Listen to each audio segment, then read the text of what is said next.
Chapter 19, The Brown Poplin. Now that Ma had spoken of her clothes, Laura saw that she should do something about them. So early Saturday morning, she walked to town to see Miss Bell. Indeed, I shall be glad to have your help, said Miss Bell. I've been at my wits' end to keep up with all the work. There are so many new people in town. But I thought you were teaching school. Not on Saturdays, Laura laughed. Beginning in July, I can work all week if you like. So every Saturday, she sewed all day long for Miss Bell. Before her school ended, she was able to buy 10 yards of a beautiful brown poplin which Miss Bell had ordered from Chicago. And every evening when she went home, there was something new to see, for Ma was making up the brown poplin for her, and Pa was building the new room for the organ. He built it across the east end of the house, with a door in the north looking toward town, and windows in both the east and the south walls. Under the southern window, he built a low seat, wide enough for one person to sleep on, so that it could be used as an extra bed.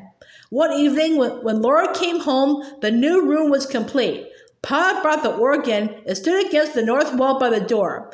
It was a beautiful organ of polished walnut with a tall back. Its overhanging canopy of shining wood almost touched the ceiling.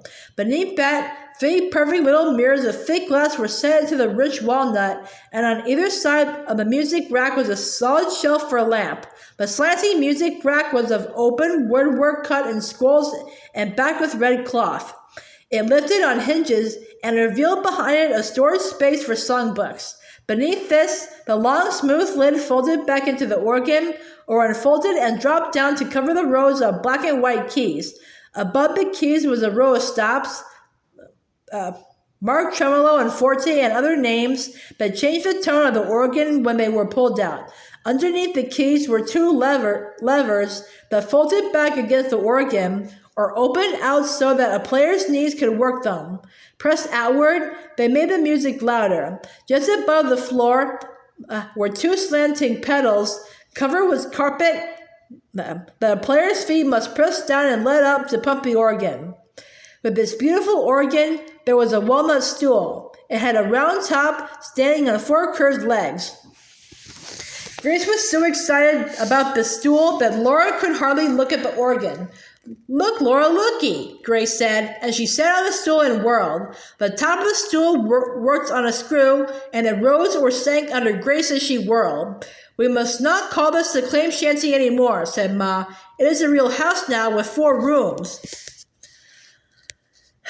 She had hung white muslin curtains at the windows that were edged with white knitted lace. The black whatnot stood in the corner by the south window. The carved wooden bracket with a China shepherdess on it was hung on the eastern wall. The 2 rocking chairs sat comfortably by the east window, and bright patchwork cushions lay on the wooden seat under the south window. What a pleasant place to sew in, Ma said, looking at this new sitting room with a happy smile. I shall hurry your dress now, Laura. Perhaps I can have it finished by Sunday. There is no hurry, Laura told her. I don't want to wear it until I have my new hat. Miss Bell is making the very hat I want, but it will take 2 more Saturdays' work to pay for it. Well, how do you like your organ, Laura? Pa said, coming in from the stable. In the other room, which was only a kitchen now, Carrie was straining the milk. My goodness, Grace, Ma exclaimed, just as Grace and the organ stool crashed on the floor. Grace sat up, too frightened to make a sound, and even Laura was horrified, for the stool lay in 2 pieces. Then Pa laughed. Never mind, Grace, he said. You only unscrewed it all the way. But, he said sternly, you stay off the stool after this. I will, Pa, she said, trying to stand up. She was too dizzy. Laura set her on her feet and held her steady and tried to say to Pa how much the organ pleased her. She could hardly wait until Mary came to play it while Pa played the fiddle. At supper, Ma said again that this was not a claim shanty anymore. The kitchen was so spacious now, with only the stove, the cupboard, the table, and chairs in it. This won't be a claim either by year after next, Pa reminded her. Another 18 months, and I'll be able to prove up it will be our land. I hadn't forgotten, Charles, said Ma. I'll be proud when we have our patent from the government. All the more reason to call this place a house from now on. And next year, if all goes well, I'm going to get it sided and painted, Pa promised himself. When Laura came home next Saturday, she brought her new hat, after all. She carried it carefully, well wrapped in paper to protect it from dust. Miss Bell said I better take it before someone else saw it and wanted it, she explained. She says I can do the work for it afterward just as well. You can wear it to church tomorrow, Ma told her.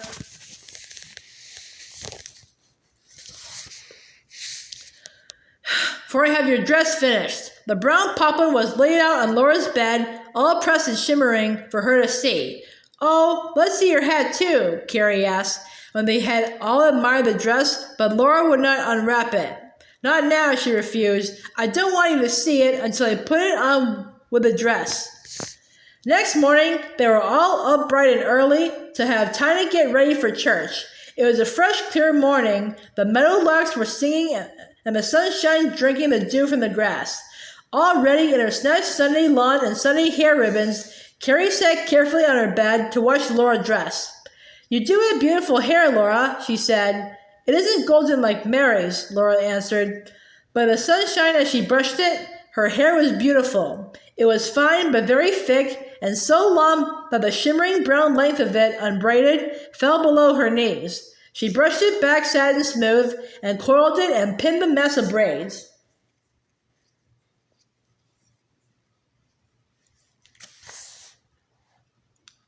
Then she took the curlers out of her bangs and carefully arranged the curly mass. She put on her knitted white lace stockings and buttoned her high, well-polished black shoes.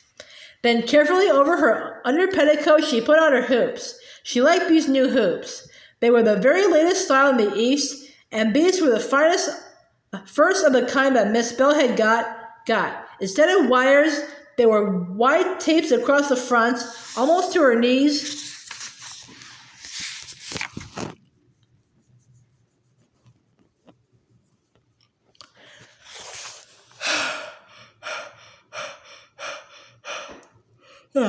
Holding the petticoat so that her dress would lie flat. These tapes held the wire bustle in place at the back, and it was a adjustable bustle. Short lengths of tape were fastened to either end of it.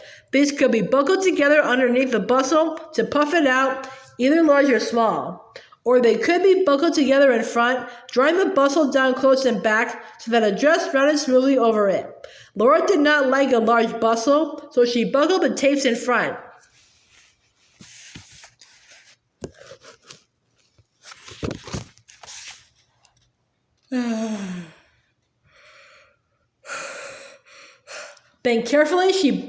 Then carefully overall she buttoned her best petticoat, and overall the starched petticoat she put on the underskirt of her new dress. It was a brown cambric, fitting smoothly around the top over the bustle, and gored to flare smoothly down over the hoops. At the bottom, just missing the floor, was a 12-inch white flounce of the brown poplin, bound with an inch wide band of plain brown silk. The poplin was not plain poplin, but striped with an open-work silk stripe. Then over this underskirt and her starched white corset cover, Laura put on the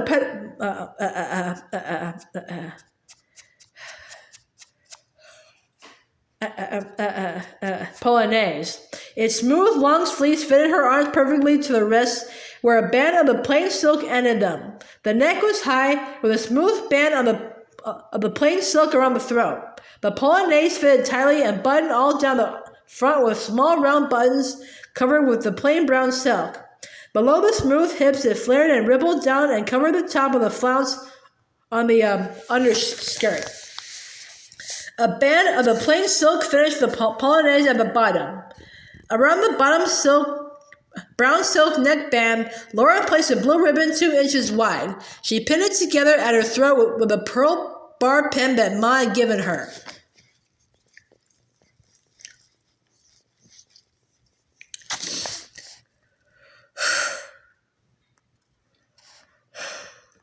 The ends of the ribbon fell in streamers to her waist. Then Laura unwrapped her hat. Carrie sighed with delight when she saw it. It was a sage green rough straw in poke bonnet shape. It completely covered Laura's head and framed her face with its flaring brim. It was lined with shirred silk blue. Wide blue ribbons tied under her left ear and held the bonnet securely in place. The blue of the lining, the blue ribbon bow, and the blue neck ribbon exactly matched the blue of Laura's eyes.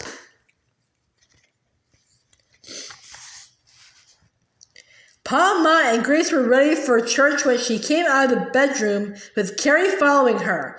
Pa looked from the top of Laura's head to the bottom of the brown poplin flounce, where the soft black toes of her shoes peeped out. Then he said, "They say that fine feathers make fine birds, but I say it's a fine bird to grow such feathers." Laura was so pleased that she could not speak. "You look very nice," Ma praised, "but remember that pretty is as pretty does." "Yes, Ma," Laura said.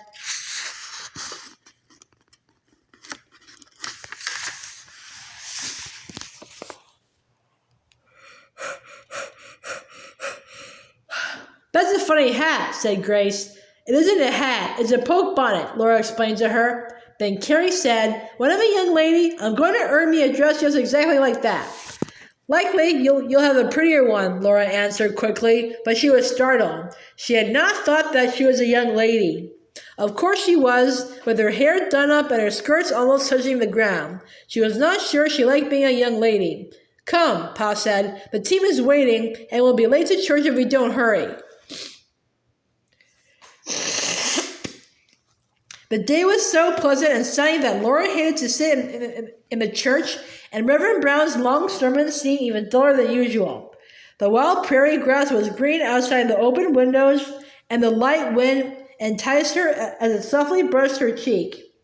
It seemed that there should be more in such a day than going to church and going home again. Ma and Carrie and Grace changed at once into their everyday dresses, but Laura did not want to. She asked, "May I keep my Sunday dress on, Ma? If I wear my big apron and am very careful?" "You may if you want to," Ma gave permission. "No reason that anything should happen to your dress if you take care." After dinner and after the dishes were washed, Laura wandered restlessly out of the house. The sky was so blue. The floating piles of cloud were so shimmering and pearly, and far and wide the land was green. In a row around the house, the young cottonwoods were growing. The little saplings that Pa had planted were twice as tall as Laura now, spreading their slender branches and rustling leaves. They made a flickering shade in which Laura stood, looking east and south and west at the lovely empty day.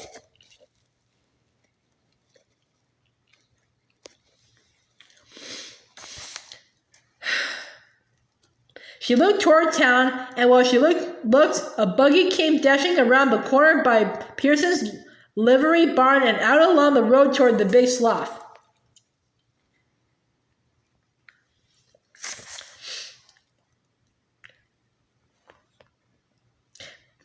The buggy was new, for the sun flashed and sparkled from its wheels and top. The horses were brown and trotted evenly. Were they the colts that she had helped break? Surely they were, and as they turned toward her and crossed the slough, she saw that Almanzo was driving them. They came trotting up, and the buggy stopped beside her. "Would you like to go for a buggy ride?" Almanzo asked, and as Pa came out of the house, Laura replied in the words she had always used. "Oh yes, I'll be ready in a minute." She tied on her poke bonnet and told Ma that she was going for a buggy ride. Carrie's eyes were shining, and she stopped Laura and stood tiptoe to whisper, "Aren't you glad you didn't change your dress?" "I am," Laura whispered back, and she was. She was glad that her dress and her bonnet were so nice. Carefully, Almanzo spread the linen lap robe, and she tucked it well under her flounce to cover the brown poplin from dust. Then they were driving away in the afternoon sunshine, southward toward the distant lakes, Henry and Thompson. "How do you like the new buggy?" Almanzo asked. It was a beautiful buggy, so black and shining, with glossy red spokes in the wheels. The seat was wide, and either end of the gleaming black support slanted backward to the folded down top behind, and the seat had a lazy back cushion. Laura had never before been in a buggy so luxurious. It is nice, Laura said, as she leaned comfortably back against the leather cushion. I never rode in a lazy back buggy before. The back isn't quite as high as the plain wooden ones, is it? Maybe this will make it better, Almanzo said, laying his arm along the top of the back. He was not exactly hugging Laura, but his arm was against her shoulders. She shrugged, but his arm did not move away, so she leaned forward and shook the buggy whip where it stood in the whip socket of the dashboard. The colt jumped forward and broke into a run. You little devil, Almanzo exclaimed as he closed both hands on the lines and braced his feet. He needed both hands to control those colts. After a time, the colts were calmer and quieter and trotting again.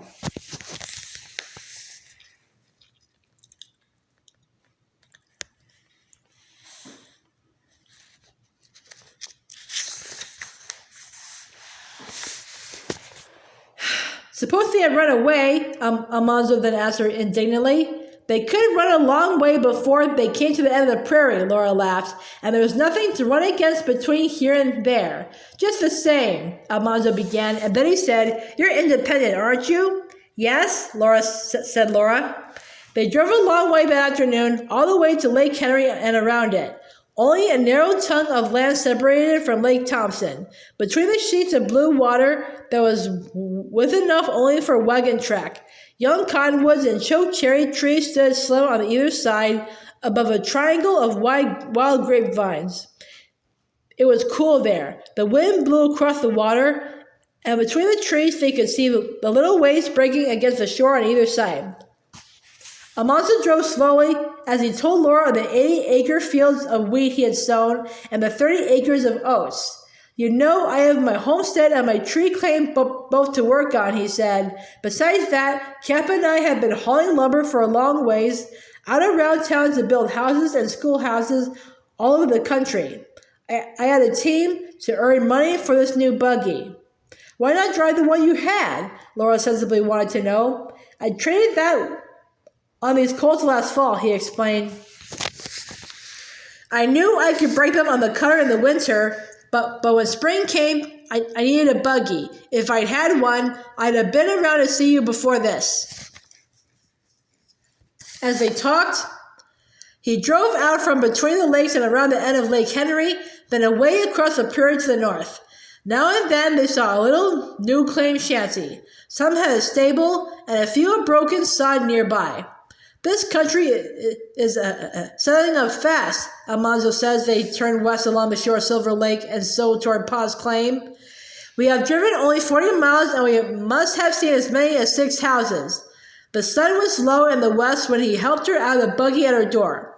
If you like buggy rides as well as sleigh rides, I will be back next Sunday, he said. I like buggy rides, Laura answered, but suddenly she felt shy and hurried into the house.